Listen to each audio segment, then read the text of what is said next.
அனைவருக்கும் வணக்கம். இன்னைக்கு 2 நியூஸ் பார்க்கலான்னு இருக்கோம். ஒன்று வந்து இந்த வான்கார்ட் இந்தியா போர்ட்ஃபோலியோவில் வந்து ஒரு 12 ஸ்டாக் பற்றி இன்ஃபர்மேஷன் பார்ப்போம். அண்ட் நெக்ஸ்ட் நம்ம பார்க்க போகிறது வந்து இந்த பவர் செக்டாரில் இருக்க முக்கியமான ஸ்டாக் என்ன அப்படின்னு வந்து பார்ப்போங்க. So first Vanguard India. So இவங்க என்ன பண்ணுறாங்க அப்படின்னு பார்த்தீங்கன்னா one of the biggest FI in இந்தியாங்க. ஸோ ஒரு டாப் 3ன்னு வச்சுக்கோங்க. டாப் 3ல இருக்கிற ஒரு எஃப்ஐ கம்பெனி வான்கார்ட் ஃபண்ட் அப்படிங்கிறது. ஸோ இவங்க வந்து நிறைய போர்ட்ஃபோலியோ வச்சிருக்காங்க. கிட்டத்தட்ட 47 பிஎஸ்சி லிஸ்டட் கம்பெனி வந்து வச்சிருக்காங்க. 95,903 கோடிங்க அவங்க வச்சிருக்கிறது. கிட்டத்தட்ட 2025 டிசம்பர்ல வந்து அது 66,403 கோடி தான் இருந்துச்சு. ஸோ கிட்டத்தட்ட ஒரு குவார்டர்ல 44% இன்க்ரீஸ் ஆயிருக்கு அவங்க வச்சிருக்கிறது எல்லாமே. ஸோ அதில் வச்சிருக்க ஒரு 12 கீ ஸ்டாக் வந்து நம்ம இப்போ பார்க்க போறோம். அதில் வந்து என்ன இருக்குன்னா 10 to 90% வரைக்கும் கெயின் கொடுத்துருங்க அவங்களுக்கு. ஃபர்ஸ்ட் நம்ம பார்க்கும்போது டிடி பவர் சிஸ்டம் கிட்டத்தட்ட 87% ரைஸ் ஆயிருக்குங்க. 701 ரூபாயிலிருந்து 133 ரூபா வந்திருக்கு மார்ச் 2026ல. இவங்க வந்து 2.1% ஸ்டேக் இந்த கம்பெனியில் வச்சிருக்காங்க. கிட்டத்தட்ட 423 கோடி இவங்க வச்சிருக்கிறது பார்த்தீங்கன்னா. நெக்ஸ்ட் சென்சார் இன்ஜினியரிங் 76% ரைஸ் ஆயிருக்கு. 1677லேருந்து 2946 வரைக்கும் வந்திருக்குங்க. இவங்க 1.2% ஸ்டேக் வச்சிருக்காங்க. கிட்டத்தட்ட 187 கோடிக்கு. Great eastern ship company 29% rise ஆயிருக்கு. இவங்க வச்சிருந்தது வந்து 1132லேருந்து 1464 வரைக்கும் வந்திருக்குங்க. கிட்டத்தட்ட 1% ஸ்டேக் வச்சிருக்காங்க. 212 கோடி இன்வெஸ்ட் பண்ணியிருக்காங்க. அப்புறம் ஹிந்துஸ்தான் கன்ஸ்ட்ரக்ஷன் கம்பெனி இவங்க வந்து 27% இன்க்ரீஸ் ஆயிருக்குங்க. 18 ரூபாயில இருந்து கிட்டத்தட்ட 19லேருந்து 24 வந்திருக்கு. 2.3% ஸ்டேக் வச்சிருக்காங்க. 143 கோடி இன்வெஸ்ட் பண்ணியிருக்காங்க. நெக்ஸ்ட் சோனா பிஎல்டபிள்யூங்க. இது வந்து 26% ஏறி இருக்குங்க. 479லேருந்து 602 ஒரு 1.05% ஸ்டேக் வச்சிருக்காங்க. 393 கோடி இன்வெஸ்ட் பண்ணியிருக்காங்க. ஜி என்டர்பிரைஸுங்க. இவங்க வந்து என்ன பண்ணியிருக்காங்க 25% ரைஸாக இருக்காங்க. 89லேருந்து 112 ரூபா வந்திருக்கு. 5.4% ஸ்டேக் வச்சிருக்காங்க. 585 கோடி இன்வெஸ்ட் பண்ணியிருக்காங்க. டெக் வேபேக் அப்படிங்கிறது 23% ரைஸாக இருக்குது. 1302லேருந்து 1600. இவங்க வந்து 1.04% வச்சிருக்காங்க. கிட்டத்தட்ட 104 கோடி இன்வெஸ்ட் பண்ணியிருக்காங்க. And the Naveen fluoride international கம்பெனிங்க 90% இன்க்ரீஸ் ஆயிருக்கு. 5920 7032 வந்திருக்கு.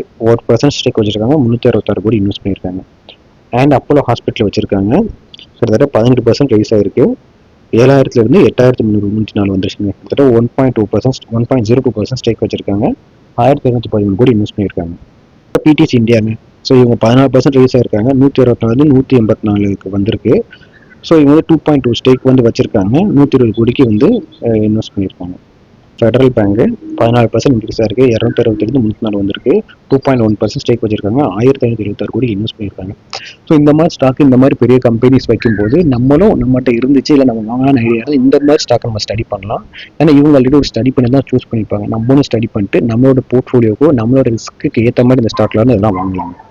கார்ட்னர் ரிப்போர்ட் ஒன்று வந்திருக்கு. அது என்ன சொல்றேன்னா டேட்டா சென்டர்னால கிட்டத்தட்ட 2026ல் மின்சார தேவை 76.4% இன்க்ரீஸ் ஆயிருக்கு. பார்த்தீங்கன்னா 565 டெராவாட் ஹவர்ஸ் அப்படின்னு சொல்லியிருக்காங்க. இதே 2025ல் 447 டெராவாட் ஹவர்ஸ் தான் இருந்துச்சு. ஸோ இந்த ஏஐ ஆப்டிமேஷனால 2026ல் மட்டும் மொத்தமாக நம்ம யூஸ் பண்ணுறதுல 31% டேட்டா சென்டர் போகுதுங்க. இது 2027ல் இன்னும் அதிகமாகும்னு சொல்கிறாங்க. 2030ல் கிட்டத்தட்ட டேட்டா சென்டருக்கு மட்டும் 1200 டெராவாட் ஹெட்ஸ் வந்து நம்ம தேவைப்படும் சொல்கிறாங்க. அதாவது இந்த கூலிங் சிஸ்டம் மட்டுமே 2026ல் 22.6% மின்சாரம் போகுது அப்படின்னு சொல்கிறாங்க. சர்வர் டிமாண்ட் இந்த மாதிரி எல்லாமே இருக்குது. ஸோ இந்தியாவில் பார்த்தீங்கன்னா அதானி, இந்த ஹிராநந்தினி, அப்புறம் என்டிடி இந்த மாதிரி நிறுவனங்கள் வந்து இதில் வந்து 10,000 கோடி முதலீடு பண்ணுறாங்க. ஸோ அவங்களுக்குலாம் இது பயங்கரமாக வந்து ஒரு இதாக இருக்கும் அப்படின்னு சொல்லிட்டு இருக்காங்க. ஸோ நியூஸ் பார்த்ததுக்கப்புறம் எனக்கு இந்த பவர் செக்டரில் பற்றி இந்த எல்லார கேப்பில் ரூபேஷ் டி ஷங்கல் அப்படிங்கிற வந்து ஒரு நியூஸ் போட்டிருந்தாரு. பவர் செக்டர் வந்து சூப்பர் சைக்கிள்குள்ள என்ட்ரு ஆகுதா அப்படிங்கிற மாதிரி சொல்கிறாங்க. ஸோ அதையும் பொருத்தி பார்க்கும்போது இந்த பவர் செக்டரில் இருக்கிற கம்பெனி பற்றி பார்க்கலாம் அப்படின்னு தான் இந்த ஒரு சின்ன வீடியோங்க. ஃபர்ஸ்ட் சூப்பர் சைக்கிள் என்ன அப்படின்னு பார்த்தீங்கன்னா சூப்பர் சைக்கிள்னா 1 to 2 இயர்ஸில் ஒரு பூம் ஆகும் அப்படிலாம் கிடையாது. கேபிட்டல், டெக்னாலஜி, பாலிசி இந்த 3 சேர்ந்து ஒரே நேரத்தில் ஒரே டைரக்ஷனில் போகும்போது ஒரு 10 ஆண்டுக்கு ஒரு மிகப்பெரிய டேர்ன் ஓவர் நடக்கிற செக்டார் தான் நம்ம சூப்பர் சைக்கிள் அப்படின்னு சொல்கிறோம். ஸோ இந்தியாவில் பவர் செக்டர் இப்போது வந்து அந்த மாதிரி ரேர் ஜங்ஷன் வந்து நிற்குது. ஸோ இது வந்து ஒரு சூப்பர் சைக்கிள் உருவாகும் அப்படிங்கிறாங்க. ஸோ இதை நம்ம ஒவ்வொரு பார்ட் பை பார்ட்டாக வைக்கலாம். ஃபர்ஸ்ட் ஏன் வந்து 10 இயர்ஸ் அப்படின்னு சொல்கிறாங்கன்னா இந்தியாவோட எலக்ட்ரிசிட்டி டிமாண்ட் வந்து 6.4% ஆனுவல் க்ரோத் ஆகிட்டு இருக்குங்க. ஸோ வேர்ல்டு ஃபாஸ்ட்டாக க்ரோத் ஆகிட்டு இருக்கு. இந்தியாவில் மட்டும் தான் 2030 வரைக்கும் இந்த ஸ்பேஸ் வந்து வரும் அப்படின்னு சொல்கிறாங்க. அண்ட் ஏப்ரல் 2026 மட்டும் பவர் பீக் டிமாண்ட் வந்து 256 ஜிகாவாட்டுங்க. இது வந்து அதிகம் ரெக்கார்ட் பண்ணிட்டே இருக்கு. ஸோ இயர் ஆன் இயர் இது ரெக்கார்ட் ஆகிட்டே இருக்கும்னு சொல்றாங்க. 2030ல் நமக்கு 220 ஜிகாவாட் டார்கெட் வச்சிருக்காங்க. ஸோ 2014 148 ஜிகாவாட்ல இருந்து 2030 270 to 300, 2032 384 ஜிகாவாட் ஃபோர்காஸ்ட் பண்ணியிருக்காங்க. கிட்டத்தட்ட 68% 10 வருஷத்துல வளர போகுதுங்க. ஸோ இது வந்து டெவலப்பிங் எக்கனாமிக் வந்து எலக்ட்ரிஃபிகேஷன் இப்போ தான் வளரும், அதனால இந்தியாவில் வளரும். அண்ட் இது வந்து ஒரு 5 growth டிரைவர் இருக்கு. ஃபர்ஸ்ட் வந்து ஏர் கண்டிஷன் ரெகுலேஷன். இந்தியாவில் வந்து 20% வீடு தான் இப்போதைக்கு 20% கம்மியான ஹவுஸ் கோல்டு தான் ஏர் கண்டிஷன் வச்சிருக்காங்க. பட் இது தேவை அதிகமாகிட்டே போகுது. கூலிங் டிமாண்ட் வந்து 16 ஜிகாவாட்ல இருந்து 2030 140 ஜிகாவாட்டா வரும் அப்படிங்கிறாங்க. ஸோ 1/3 தான் இப்போதைக்கு நம்மகிட்ட இருக்கு. ஸோ இன்னும் டெம்பரேச்சர் கூடும். இந்த சம்மர் நமக்கு எவ்வளோ பீக்காக இருக்கு பார்த்தீங்களா? ஸோ இதே மாதிரி டெம்பரேச்சர் இன்னும் கூடும். அதனால இந்தியாவோட வந்து டிமாண்ட் இன்னும் அதிகமாகும். ஸோ டெய்லி பீக்கே வந்து 7 ஜிகாவாட்டுக்கு வந்து உயர்ந்துட்டு இருக்கு அப்படின்னு சொல்றாங்க. ஸோ இது வந்து ஃபர்ஸ்ட் டிரைவர்னு சொல்றாங்க. Second data centre boom. So இந்தியாவில் டேட்டா சென்டர் கெப்பாசிட்டி 1.4 ஜிகாவால்ட் 2025, 2030 வந்து 9 ஜிகாவால்ட் இன்க்ரீஸ் பண்ண போறாங்க. ஸோ கிட்டத்தட்ட 6x எக்ஸ்பென்ஷன் நடக்குது. 2030 டேட்டா சென்டருக்கு மட்டும் இந்தியா எலக்ட்ரிசிட்டியில் 3% நம்ம வந்து கன்சியூம் பண்ண போதும். ஸோ இப்போ 1% தான் இருக்கு. அப்போ டேட்டா சென்டர் எலக்ட்ரிஃபிகேஷன் 10 to 15 வரைக்கும். ஸோ அதோட யூட்டிலேஷன் 3x ஜம்ப் ஆகும்னு சொல்றாங்க. அதனால 15% இயர்லி வளரும். டேட்டா சென்டர் எக்ஸம்ஷன் மட்டுமே, எலக்ட்ரிசிட்டி எக்ஸம்ஷன். ஸோ அதனால இதுலேயே 4x ஃபாஸ்டர் ரேட் இருக்கு அப்படிங்கிறாங்க. மூணாவது driver EV and transportation electrification. So நம்ம எல்லாருமே இவி காரை வாங்க சொல்றாங்க, ஸ்கூட்டர் வாங்குறாங்க. அப்புறம் வந்து எல்லா கவர்மெண்ட்டுக்குமே வந்து இவி பஸ்ஸஸ் தான் வாங்குறாங்க. அதனால இந்த கூலிங் அண்ட் இவி சார்ஜில் வந்து பயங்கர டிமாண்ட் இருக்கு. இதுவும் 20% க்ரோத்தில் கான்ட்ரிபியூட் பண்ணணும்னு சொல்றாங்க. இது டிரைவர் 3. டிரைவர் 4 வந்து இண்டஸ்ட்ரியல் அண்ட் மேனுஃபேக்சரிங் க்ரோத். இது வந்து என்னன்னா 3/4 இந்த PLA scheme, made in India, China's +1 manufacturing shift. இதனால ஃபேக்டரிக்கும் வந்து நிறைய எலக்ட்ரிக் தேவைப்படுங்கிறாங்க. அண்ட் ஃபைனலாக என்ன சொல்றாங்க, per capital consumption gap. So மற்ற கண்ட்ரிக்கும் நம்ம பார்க்கும்போது இந்த க்ரோத் ரன்வேல வந்து கொஞ்சம் கம்மியாக இருக்குது. ஸோ அந்த இதுவும் சேர்ந்துச்சுன்னா பவர் வந்து நம்ம பவர் டிமாண்ட் அதிகமாகும். ஸோ இந்த மாதிரி ஒரு 5 ஃபேக்டர் வந்து தான் இந்த மாதிரி இந்த சூப்பர் சைக்கிளை வந்து பவர் செக்டரில் கொண்டு வருது அப்படின்னு சொல்கிறாங்க. ஸோ சப்ளை சைடு பார்த்தீங்கன்னா 500 ஜிகாவால்ட் ரினியூவல் டார்கெட் நம்ம வச்சுருக்கோங்க. ஸோ இது வரைக்கும் நம்ம வந்து பவர் கெப்பாசிட்டி வந்து 275 ஜிகாவால்ட் வச்சுருக்கோம். டோட்டலாக இன்ஸ்டால் பண்ணது 505 ஜிகாவால்ட்டுக்கு 50% வந்து தாண்டிடுச்சு. ஸோ நம்மளோட டார்கெட்டில் 50% நம்ம இது வரைக்கும் அடைஞ்சிட்டோங்க. ஸோ 2030 வந்து 500 ஜிகாவால்ட் டார்கெட் வச்சுருக்கோம் கெப்பாசிட்டி. அதில் 250 ஜிகாவால்ட் வந்து சோலார். ஸோ அதில் 225 அடிஷனல் ரினியூவல் கெப்பாசிட்டி பண்ண போகிறோம். ஸோ இது இன்ஸ்டாலேஷன் ரெக்கார்டு வந்து மோடி என்ன பண்ணியிருக்காங்கன்னா 215 பில்லியன் வேணுங்கிறாங்க. 500 ஜிகாவால்ட்டை வந்து நீங்கள் வந்து ரினியூவல் கூட அச்சீவ் பண்ண.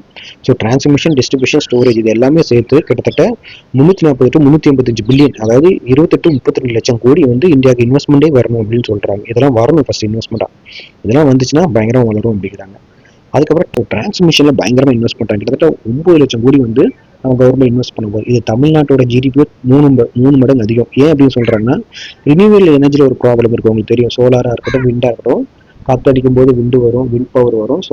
வெயில் அடிக்கும்போது சோலார் பவர் வரும். பட் அதை ஸ்டோரேஜ் பண்ணி யூஸ் பண்ணணும். அதுக்காக தான் நம்ம எல்லாம் பண்ணிட்டு இருக்கோம். அதுக்கு இவங்க என்ன பண்ணுறாங்கன்னா பவர் ஜென்ரேஷன் வந்து கன்சியூமர் தேவையான டிரான்ஸ்மிஷன் ஹைவே ஒயருக்காக நிறைய ஆர்டர் வருது. அதனால பார்த்தீங்கன்னா டிரான்ஸ்மிஷன் கம்பெனிலாம் பயங்கரமாக ஏறிட்டு இருக்கு.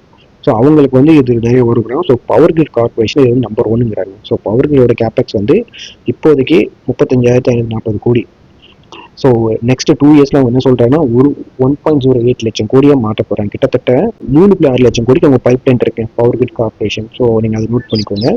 அந்த high voltage and direct current. So இதில் வந்து நிறைய கம்பெனி கூட ரீசெண்டாக கூட நம்ம நிறைய கம்பெனி பார்த்தோம் இல்லையா?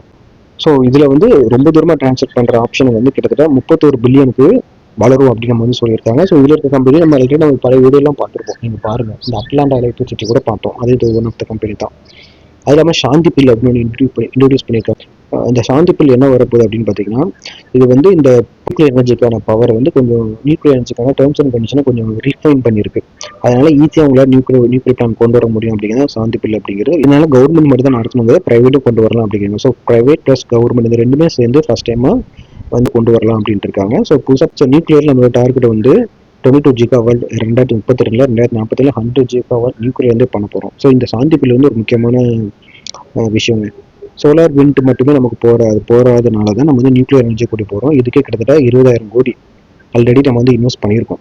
ஸோ எல்லாரா கேபிட்டல் வந்து இதில் வந்து என்டிபிசி, பவர் கிரிட்டு, சிஎஸ்சி, என்எல்சி இதெல்லாம் வந்து டாப்பேட்டாக சொல்கிறாங்க. ஸோ நீங்கள் அந்த ஸ்டாக்லாம் பார்த்துக்கோங்க. ஸோ உங்கள்கிட்ட என்டிபிசி இருக்கா, அப்புறம் பவர் கிரிட்டு, சிஎஸ்சி, என்எல்சி இந்த ஸ்டாக்லாம் இந்த சாந்தி பில்னால உங்களுக்கு பயனடையும் அப்படின்னு சொல்கிறாங்க. என்டிபிசி வந்து என்ன சொல்கிறாங்கன்னா டைட்டன் ஆஃப் பவர்னு சொல்கிறாங்க. ஏன்னா வந்து ரெகுலேட் அசெப்ட் பண்ணி அஷ்யூராக ரிட்டர்ன் கொடுக்க போகிறதுனால பைப்லைன் வந்து ஸ்ட்ராங்காக இருக்குன்னு சொல்கிறாங்க. 2037 247 ஜிகாவாட் கொண்டு வந்திருக்காங்க. 7 லட்சம் கோடி கேபெக்ஸ் இருக்குங்க என்டிபிசி மட்டும். ஸோ இது ஒரு முக்கியமான ஸ்டாக்கு அவங்க சொல்கிறது. அப்புறம் பவர் கிரிட் கார்பரேஷன் வந்து இந்த டிரான்ஸ்மிஷன் ஹைவே பில்டரில் பவர் கிரிட் கார்பரேஷன் வந்து முக்கியமான ஸ்டாக்குன்னு சொல்கிறாங்க.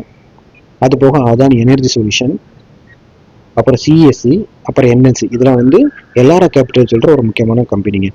அது போக முக்கியமாக வந்து பிஎஃப்சி, ஆர்இசி, ஐஆர்இடிஏ இவங்கெல்லாம் வந்து நிறைய இதில் இன்வெஸ்ட் பண்ணுவாங்கன்னு சொல்கிறாங்க. ஸோ அந்த மாதிரி ஸ்டாக்கையும் நீங்கள் பார்க்கலாம் அப்படிங்கிற மாதிரி சொல்கிறாங்க. ஸோ இதுதாங்க இவங்க சொல்கிற முக்கியமான ஸ்டாக்கு. ஃபஸ்ட் ஸோ இந்த மாதிரி கம்பெனியை வந்து நீங்கள் வச்சுருக்கீங்கன்னா இது வந்து நம்மளோட இந்த பவர் செக்டாரில் உங்களுக்கு 10 இயர் லாங்கில் வந்து ஒரு நல்ல ரிட்டர்ன் கொடுக்குன்னு சொல்கிறாங்க. அதே மாதிரி ப்ரைவேட் செக்டாரில் பார்த்தீங்கன்னா எக்யூப்மெண்ட் பார்த்தீங்கன்னா GE vendor and TD India நம்ம ஆல்ரெடி இதை கூட பார்த்தோம். ABB, Siemens energy, Hitachi energy இது எல்லாமே நம்ம பார்த்துருக்கோம். ஏப்பர் இண்டஸ்ட்ரீஸ், அப்புறம் டிரான்ஸ்மிஷன் அண்ட் ரெக்டிஃபை இந்தியா இந்த கம்பெனியும் வந்து அவங்க வந்து ஹெச்டிவிசியில் வந்து இருக்குது அப்படின்னு சொல்கிறாங்க. ஸோ இதெல்லாம் பார்த்துக்கோங்க. அது போக அட்லாண்டா எனர்ஜிங்க, இந்த ஸ்டாக்லாம் இங்கே வந்து லிஸ்ட் பண்ணுறேன். இந்த ஸ்டாக்லாம் நீங்கள் வந்து பார்த்துக்கோங்க. அதாவது generation NTPC, Adani power, JSW, NHPC, SJVN வருது. Renewable Adani green, Tata power, Greenko வருதுங்க. டிரான்ஸ்மிஷனில் பிஜிசிஐஎல், ஏஇஎஸ்எல் வருது. எக்யூப்மெண்ட்டில் ஜி வெனோரா, Siemens, ABB, Hitachi energy, BHEL வருது. கன்ஸ்ட்ரக்ஷன் ஆப்பர் இண்டஸ்ட்ரீஸ், பாலிகேப் வருது. மீட்டர்ஸ் வந்து ஜீனஸ் பவர், ஹெச்பிஎல் எலக்ட்ரிக் வருது. டேட்டா சென்டரில் அதானி என்டர்பிரைசஸ், ஹிரான் இன்ஜினியரிங் வருது. கூலிங்கில் வோல்டாஸ் அண்ட் ப்ளூ ஸ்டார் வருது. இது எல்லாமே அவங்க சொன்னதில் நானும் சர்ச் பண்ணி எடுத்த ஸ்டாக்குங்க. ஸோ இது எல்லாமே அனலைஸ் பண்ணி இந்த 10 இயர் இந்த செக்டாரில் வந்து பூம் இருக்க போகுது அப்படின்னா இது ஒரு நல்ல ஸ்டாக்காக ஒரு 2-3 ஸ்டாக் இன்வெஸ்ட் பண்ண தப்பு இல்லைங்க.